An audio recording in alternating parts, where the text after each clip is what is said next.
Di antara nikmat Allah Azza wa Jalla kepada kita, dibentangkannya permukaan bumi yang luas. Dari dalamnya tumbuh banyak tanaman dan buah-buahan dengan berbagai jenis, rasa dan warnanya.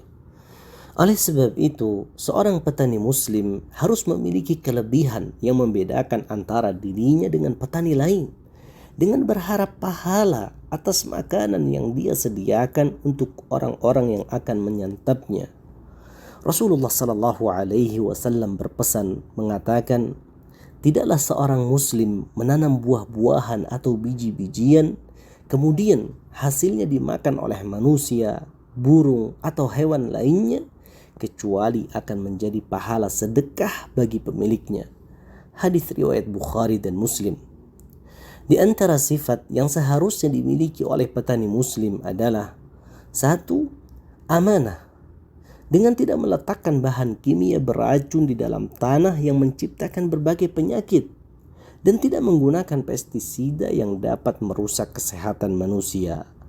Tidak membuang air irigasi yang tercampur bahan kimia dan pestisida ke sungai yang digunakan oleh masyarakat sehingga dapat merusak lingkungan. Tidak menggunakan hormon pembesar ukuran buah tanpa manfaat atau kadar gizi yang jelas, namun sebaliknya justru hanya membahayakan kesehatan manusia. 2. Profesional dalam pekerjaannya. Dengan berhati-hati dalam mengikuti metode ilmiah di bidang pertanian, tidak hanya mengandalkan pengalaman yang turun-temurun dari orang tua atau nenek moyang, sehingga perlu meminta bantuan kepada para ahli pertanian dan mengikuti arahan mereka. 3. Jujur. Jujur dalam menjelaskan spesifikasi hasil pertanian yang ditawarkan. Apakah benihnya lokal ataukah impor? Apakah menggunakan bahan kimia ataukah tidak? Dan berbagai kriteria lainnya. Jujur dalam menyampaikan cacat yang ada pada produk tersebut. Rasulullah Sallallahu Alaihi Wasallam dahulu pernah menerangkan bahwa penjual dan pembeli memiliki hak pilih untuk melanjutkan atau membatalkan transaksi selama mereka belum berpisah. Jika mereka jujur dan menjelaskan secara terang-terangan, maka jual beli mereka akan diberi keberkahan. Tapi jika sebaliknya, mereka berbohong dan menyembunyikan sesuatu, maka keberkahan tersebut akan dicabut dari transaksi itu. Hadis riwayat Bukhari dan Muslim. 4. Rajin dan giat dengan menanam produknya di awal musim agar bisa memanennya lebih cepat, sehingga dapat memenuhi pasaran, bermanfaat bagi konsumen dan mendapatkan keuntungan yang lebih besar. Bersamaan dengan itu, dia pelihara hewan ternaknya agar manfaat yang dihasilkan lebih luas, baik untuk dirinya sendiri, keluarganya, ataupun umat Islam. 5.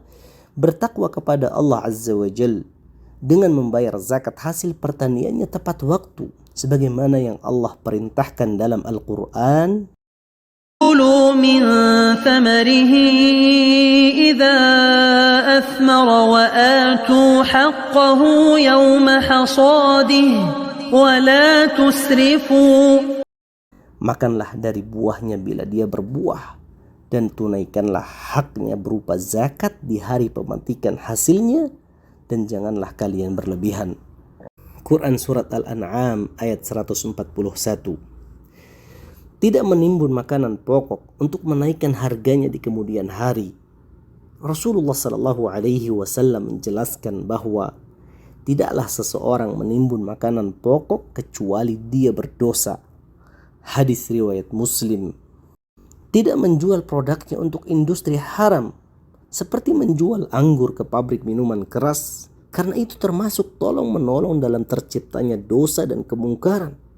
Allah Subhanahu wa Ta'ala berfirman, وَتَعَاوَنُوا عَلَى الْبِرِّ وَالتَّقْوَى وَلَا تَعَاوَنُوا عَلَى الْإِثْمِ وَالْعُدْوَانِ وَاتَّقُوا اللَّهَ إِنَّ اللَّهَ شَدِيدُ الْعِقَابِ.